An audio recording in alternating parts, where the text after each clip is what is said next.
నా పేరు జాంపల్లి భరత్సింహారెడ్డి. నేను ధర్మమండలం జాంపల్లి నివాసిని. ఈరోజు నిర్వహిస్తున్న స్థానిక సంస్థల ముఖ్య కార్యకర్తల సమావేశానికి బాసు హనుమంతనాయుడు గారు ముఖ్య అతిథిగా విచ్చేస్తున్నారు. దాంతోపాటు నా నియోజకవర్గ నాయకులు రాఘవేంద్ర రెడ్డి గారు, చక్రధర్రావు గారు, రాజారెడ్డి గారు, మరియు మల్లకల్ మండలం నుంచి శేఖర్ నాయుడు గారు, గట్టు మండలం నుంచి రామునాయుడు గారు, బాసు గోపాల్ నాయుడు గారు, వీళ్ళందరూ వస్తున్నారు.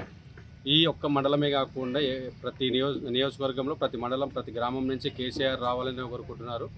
ప్రతి ఒక్క యువత కూడా కేటీఆర్ పట్ల ఆకర్షితులై ఉన్నారు. తిరిగి మళ్ళీ కేసీఆర్ పాలన రావాలి, అభివృద్ధి చేయాలనే కాంక్ష నెరవేరాలని మళ్ళీ ప్రజలు కోరుకుంటున్నారు.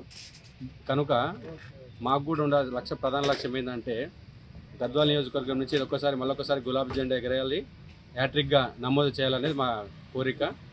సో దానిలో భాగంగా ప్రతి ఒక్క మండలంలో స్థానిక ముఖ్య కార్యకర్తల సమావేశం నిర్వహిస్తున్నాము.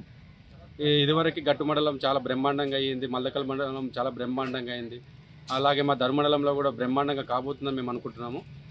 రాబోయే రోజులలో కూడా ప్రతి ఒక్కరి నోట వెంట కేసీఆర్ మళ్ళీ రావాలి అనే మా కాంక్ష ఉంది. ఇది ఖచ్చితంగా నెరవేరుతుంది హనుమంతనాయుడు ఆధ్వర్యంలో. మా మంచి నాయకుడు హనుమంతన్న గారు చాలా మంచి అతని నియోజకవర్గ నాయకుడు ఇన్ఛార్జ్ రాబోయే రోజుల్లో ఇన్ఛార్జ్గా వస్తారని మేము ఆకాంక్షిస్తూ అతని సమక్షంలోనే ఎమ్మెల్యేగా హనుమంతనాయుడు గారి జెండా ఎగరాలని కోరుకుంటున్నాము. ప్రతి ఒక్క ఈ ధర్మమండలంలో 28 గ్రామాలలో 28 గ్రామ పంచాయతీలు ఉండగా ప్రతి ఒక్క దాదాపు 14 ఎంపీటీసీలు, ఒక జెడ్పీటీసీ ఉంది. దాన్ని మేము త్వరలో మేమే కైవాసం చేసుకుంటున్నాం. స్థానిక సంస్థల్లో ప్రజలు మా పట్ల చాలా ఆకాంక్షగా ఉన్నారు. మా పట్లనే మా సైడే ఉంటారు, మమ్మల్ని గెలిపిస్తారని మేము కోరుకుంటున్నాం. ధర్మమండలం నాది. ఇక్కడ టీఆర్ఎస్ పార్టీ కార్యకర్తల సమావేశం చేయడం జరుగుతుంది. బాసు హనుమంతనాయుడు ఆధ్వర్యంలో గ్రామాన తిరిగి టీఆర్ఎస్ స్థానిక ఎన్నికల్లో పోటీ చేసే అభ్యర్థులు వాళ్ళకి సూచనలు సలహాలు ఇవ్వడానికి బాసు హనుమంతనాయుడు గారు ఇక్కడ సభను ఏర్పాటు చేయడం జరిగింది.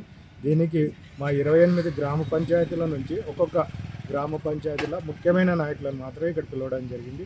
ఎందుకంటే వారు ఇక్కడ వచ్చి రేపు జరగబోయే స్థానిక ఎన్నికల్లో ఎంపీటీసీ, సర్పంచ్ క్యాండిడేట్లను నిర్ణయించే వ్యక్తులు వాళ్ళు ఇక్కడ రావడం జరుగుతుంది. ఈ కార్యక్రమానికి బాసు హనుమంతనాయుడు ముఖ్య అతిథులుగా, అదేవిధంగా రాఘవేందర్ రెడ్డి గారు అని ఇక్కడ మండల నాయకుడు, వీళ్ళందరూ రావడం జరుగుతుంది.